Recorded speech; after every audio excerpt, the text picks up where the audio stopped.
Alors qu'on commençait à croire que les choses ne pouvaient plus empirer, on se prend ceci en pleine figure. Le plus grand piratage de crypto-monnaies de toute l'histoire vient tout juste de se produire, alors si vous déteniez de la crypto sur FTX en espérant que vous pourriez la récupérer, eh bien j'ai de mauvaises nouvelles pour vous. FTX vient d'être hacké, vidé de tous ses actifs. Ça doit certainement être l'œuvre d'un insider. Est-ce un employé de FTX? Est-ce même peut-être Sam Bankman-Fried lui-même qui tente de retirer des fonds de FTX en essayant au moins d'obtenir quelque chose pour s'en sortir?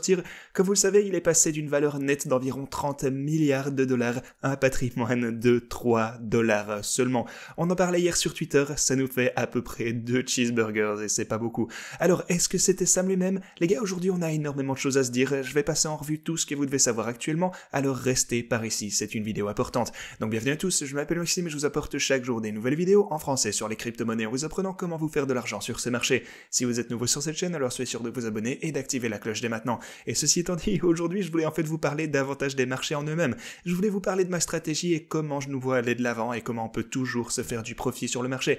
Mais maintenant on a un autre facteur à aborder et c'est ce fameux hack de FTX. Mais ce que je dirais pour les marchés, c'est que depuis hier, par contre, je vous appellerai toujours à la prudence car on n'a pas encore mesuré toute l'ampleur de cette contagion. Alors à ce stade, je m'attends toujours à de grandes fluctuations et je n'exclus pas une potentielle chute encore plus importante à partir d'ici.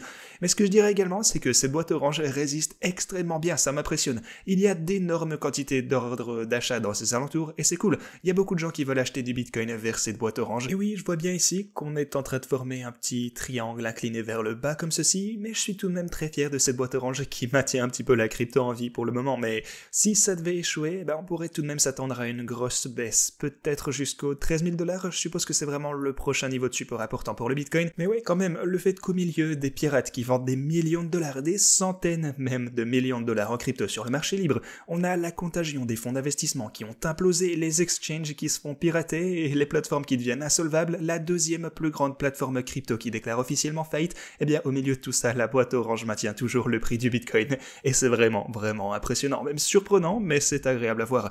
Mais ok, on peut maintenant parler de toutes ces dernières nouvelles. J'en ai parlé sur Twitter, mais il semblerait que FTX ait bel et bien été piraté. La question est donc de savoir qui a fait ceci. On a beaucoup de questions auxquelles il va falloir répondre ici, et ouais, en fait on a commencé par voir des transactions super étranges ici, on a des centaines de millions de dollars qui viennent d'être retirés de FTX.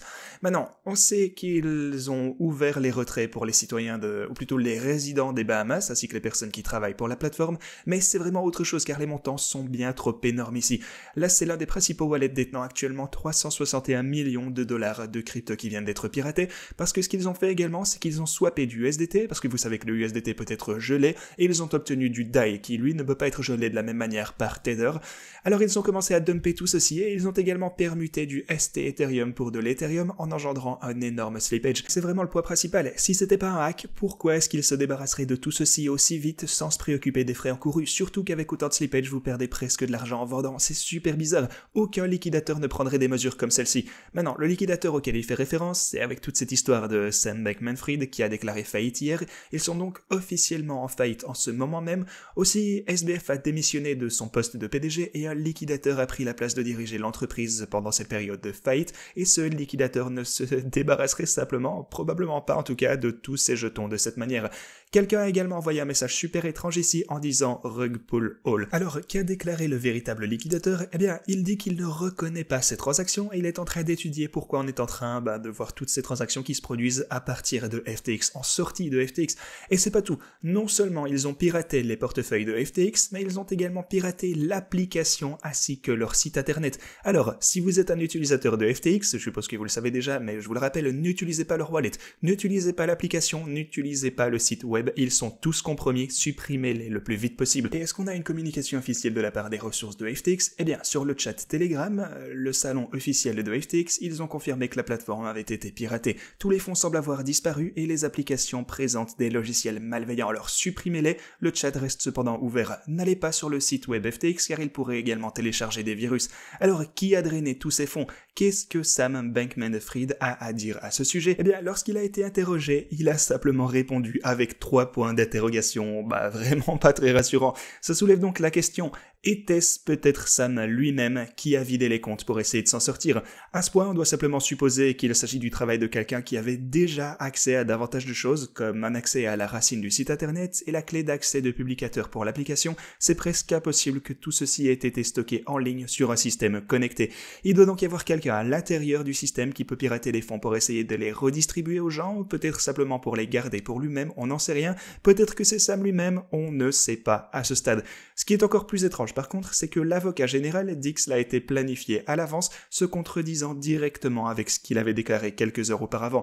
Vous vous souvenez lorsqu'il a dit qu'il ne savait rien de ces transactions? Eh bien, ce qu'il dit en ce moment, c'est que FTX.us et FTX.com ont initié des mesures de précaution afin de déplacer tous les actifs numériques vers le stockage hors ligne. Le processus a été accéléré ce soir pour atténuer les dommages lors de l'observation des transactions non autorisées. Alors ce que j'en déduis, c'est qu'ils ont vu qu'ils étaient en train de se faire pirater et ils ont déplacé le reste des fonds vers d'autres wallets, parce qu'on peut pas sérieusement se dire que toutes ces transactions proviennent juste de FTX eux-mêmes. Il vient surtout dire quelque chose de différent juste avant, donc voilà, tout ça c'est quand même extrêmement suspect. Et aussi, c'est pourquoi votre Telegram dit que vous avez été piraté, pas vrai? Surtout en plus que les jetons qui ont été volés sont balancés par le hacker sur le marché libre en ce moment même. C'est vraiment pas une bonne image que ça donne pour les cryptos, les choses ne font qu'empirer chaque jour qui passe. Et le plus triste, c'est que si on n'avait pas eu tout ce gâchis en ce moment, eh ben je pense qu'on serait déjà en train de s'approcher, comme je vous le disais hier d'ailleurs, des 25 000, peut-être même des 30 000 $ en poursuivant sur notre lancée haussière. Et bah au lieu de ça, on a tout ce gâchis. Mais alors qu'est-ce qu'on fait à partir de maintenant? Eh bien, pour ce qui est de mes bots, ils sont en ce moment... Genre la plupart des gains que j'avais réalisés grâce à ceux-ci ont disparu, évidemment, en raison de cette baisse. Maintenant, je cherche à établir une nouvelle range de trading pour les bots, et je dirais que j'attendrai que... Genre, si on reste par ici... Par contre, encore une fois, j'attendrai que ça se stabilise un peu, mais si on réussit à se maintenir vers là, j'établirai la fourchette de trading entre cette boîte orange à 16 000 ainsi que les 20 000 $. Ici, ouais, en fait, j'attends juste de voir toute l'étendue de ce hack avant de me décider, donc maintenant je vous tiens au courant et je vous dirai lorsque je prendrai position. Comme toujours, je partage tout avec vous. Et si ce n'était pas tout, on a encore plus de nouvelles négatives avec l'administrateur de Mt. Gox. Souvenez-vous qu'il détient environ 150 millions en bitcoin...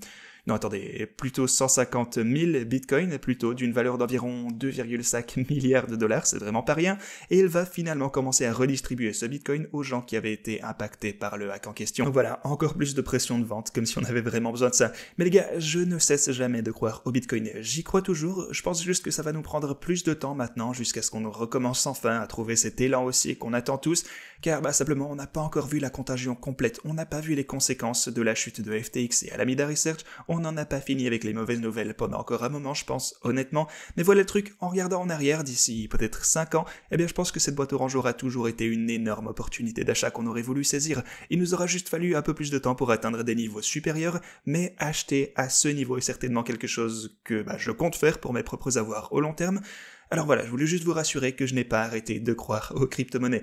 Mais voilà, on a tout de même des choses très dangereuses qui se produisent en ce moment sur le marché des cryptos. Je vous tiendrai évidemment au courant de comment ce hack évolue. Vous pouvez compter sur moi pour les news tous les jours. Aussi, différentes sources indiquent que les wallets du hack sont liés à Alameda, ce qui est absolument bizarre. Et je vais terminer sur une autre note. Souvenez-vous, il y a quelques jours, quand Sam a dit que FTX US n'avait aucun problème de liquidité, que FTX International, oui, ça on le savait, ils sont cuits, mais que FTX US est une entité bien distincte, sans problème, il s'agissait uniquement d'FTX International, nous disait-il, les utilisateurs de FTX US n'ont aucun problème. Il a rassuré ceci à plusieurs reprises d'ailleurs. Maintenant on sait que c'était évidemment un mensonge flagrant, car dans le dossier de mise en faillite, ça inclut aussi FTX US. Alors tout comme la plateforme principale, vous ne pouvez maintenant plus non plus retirer votre argent de FTX US, alors pourquoi a-t-il dit aux gens que la deuxième plateforme n'avait aucun souci alors que c'était assurément pas le cas du tout? Parce que maintenant beaucoup de personnes lui ont fait confiance et n'ont pas retiré leur argent de FTX US, et maintenant ces personnes sont prises au piège également, et c'est... Bon enfin, je vais encore m'énerver, mais c'est vraiment de pire en pire à chaque fois qu'on obtient plus de détails. Ceci étant dit, c'est tout ce que j'avais pour vous aujourd'hui, merci d'avoir regardé, et à la prochaine.